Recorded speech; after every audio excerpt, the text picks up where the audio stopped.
Bonjour, je vous retrouve aujourd'hui pour vous parler d'un film actuellement dans nos chères salles de cinéma. Vroom, vroom, pin, pin. Super Grand Prix, un film réalisé par un réalisateur qui s'appelle Fast. Fast donc rapide, et donc pour parler d'automobile c'est formidable. Un film d'animation qui est à la fois allemand et aussi britannique, donc nous allons revenir sur ce métrage que je voulais aller voir au cinéma pour la simple et bonne raison qu'il s'agissait d'un film qui se déroulait d'après ses bandes annonces et son affiche à Paris.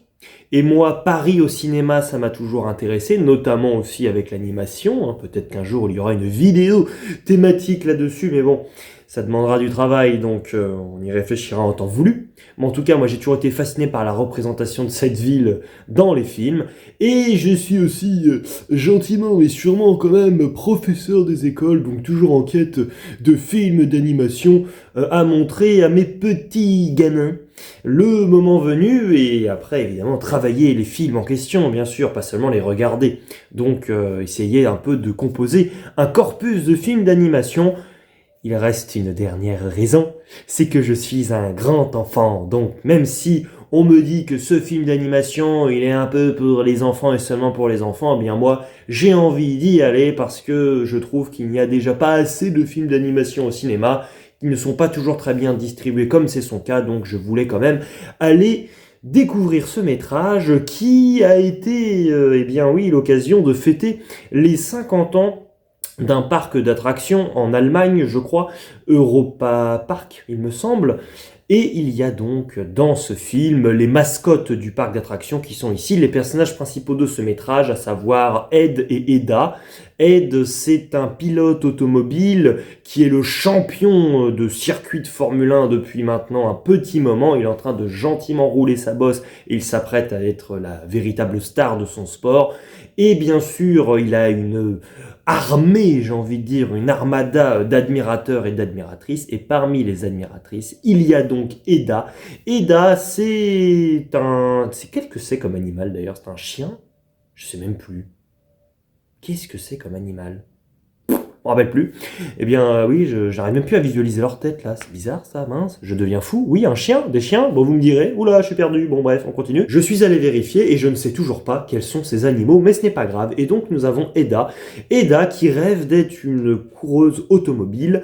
Mais malheureusement, même si elle a de véritables aptitudes et des qualités, des capacités extraordinaires, on le comprend bien, elle est engluée dans des affaires familiales puisque son père gère un parc d'attractions, tiens, qui ne fonctionne pas très fort. En plus, il y a une pression exercée par d'autres individus et donc elle est un peu obligée par son père qui veut la protéger et elle s'oblige un peu elle-même à rester un peu dans ce carcan de parc d'attractions et elle ne peut ainsi pas vraiment exaucer ses rêves. Et donc pour réaliser ses rêves, que va-t-il lui arriver? Eh bien, alors qu'elle teste à Paris, parce que son parc d'attractions n'est pas très loin de Paris, eh bien elle se rend à Paris pour le départ du Super Grand Prix, elle emprunte la voiture automobile de la grande star, donc Ed, et sur une altercation, malheureusement, Ed se retrouve avec le bras fortement, oui, blessé, et donc il ne peut pas participer à la course automobile.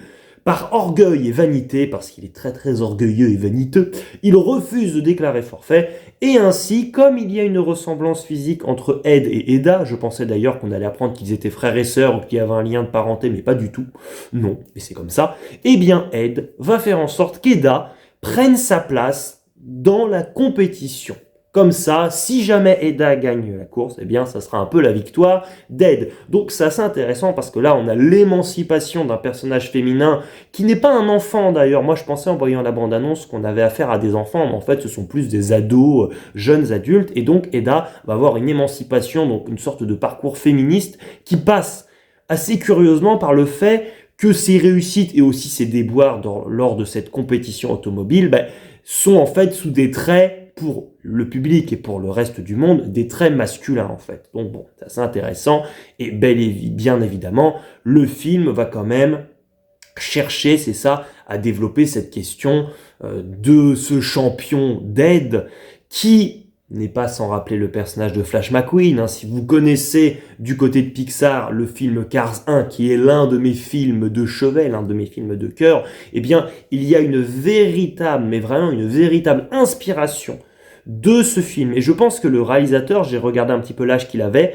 alors il n'a pas grandi, je pense, étant jeune, avec Cars 1, qui est sorti certes il y a 20 ans, mais le réalisateur a quand même déjà un peu roulé sa bosse, mine de rien, mais je pense, à mon avis, que ce réalisateur a dû avoir un ou plusieurs enfants qui ont vraiment été biberonnés à ce Cars 1, et il a voulu en fait rendre hommage à ce film ici, puisque c'est ça, le parcours du personnage principal masculin, en soi c'est complètement l'idée de Flash McQueen, qui était un peu le rookie au début de son aventure, et qui va apprendre l'humilité, en fait. Au contact d'autres personnages, il apprend donc cela, et devient une meilleure personne, et en l'occurrence, la victoire dans une course automobile, même si c'est le grand rêve de Flash McQueen avec la Piston Cup, ou ici pour Ed avec le Super Grand Prix, eh bien, ce n'est peut-être pas le plus important. D'ailleurs, la fin du film, sans la spoiler, ressemble beaucoup à Cars 1. Je vais spoiler la fin de Cars 1, donc bouchez-vous les oreilles si vous ne connaissez pas Cars 1, et foncez le voir surtout.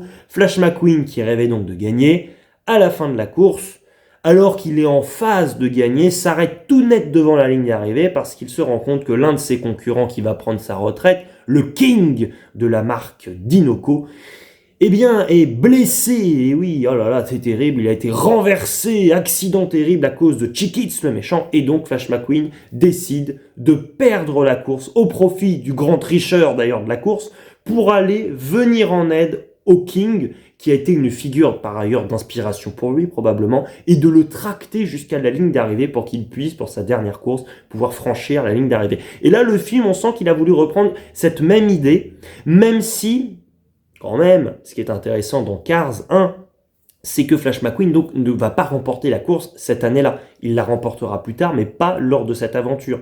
Ça fait un peu partie de la fatalité, on va dire, sportive. C'est-à-dire, il a perdu d'un point de vue sportif, mais il a réussi d'un point de vue humain. Là, ici, bon, à la fin du film, on sent qu'on a quand même voulu jouer la carte en soi humaine aussi, bien sûr, dans Super Grand Prix, mais on n'a pas voulu délaisser trop le résultat sportif. Donc, sans spoiler, mais on va dire que le film joue un peu plus sur des pirouettes pour être, c'est ça, un peu moins mature qu'un film comme Cars 1. Et le fait que le film là soit moins mature, ça contribue à faire que par rapport à un film comme Cars 1, forcément c'est un film qui est aussi moins marquant. Bon, les films ne jouent pas du tout dans la même catégorie. Cars 1, pour moi, c'est vraiment un grand film. Là, bon, c'est un film sympathique, mais sans plus, j'ai envie de dire. Mais bon, cette inspiration est quand même vraiment présente et prégnante. D'un point de vue de la géographie, un petit peu des environnements, c'est assez intéressant parce que donc, le Grand Prix, je pensais que ça n'allait se passer que dans Paris, mais pas du tout. En fait, on va un peu dans d'autres villes. On va alors en Suisse, c'est rigolo parce qu'on sent que l'équipe du film se rend compte que dans l'inconscient et dans l'imaginaire collectif, la Suisse, ça ne parle pas grand monde d'un point de vue de la symbolique de certaines villes, en fait. On n'a pas vraiment de ville en tête quand on pense à la Suisse pour être représenté au cinéma. Donc bon, on a un peu joué la carte ici de la montagne et de la fondue. On est un peu dans les clichés, forcément. On est aussi à Londres, où là, bon, évidemment, on va invoquer Big Ben, et puis on va invoquer, évidemment, le Tower Bridge. Donc bon, globalement, des lieux quand même qui sont connus, des lieux très importants. Du côté de Paris, c'est assez intéressant de constater la vision quand même que peuvent en avoir les étrangers, parfois, ici. En l'occurrence, bon, c'est la Tour Eiffel qui prédomine, la Tour Eiffel qui est surdimensionnée par rapport à tout le reste de la ville, évidemment, avec les monuments qui sont conservés, et aussi, bien sûr, important, à savoir quand même le Sacré-Cœur, mais aussi l'Arc de Triomphe. On fera fi d'autres monuments qui sont assez balayés. Et aussi, ce qui est intéressant quand même là-dedans, c'est que quand même, il y a 8 millions d'habitants en France qui ont été un peu oubliés, parce que quand on a des plans assez larges sur la ville de Paris et ses alentours, en fait, donc on voit une tour Eiffel beaucoup plus grande qu'elle ne l'est vraiment par rapport à la ville, et surtout, autour de la ville, on ne voit que des bois et que des forêts. C'est-à-dire qu'on a fait fi de toute la banlieue.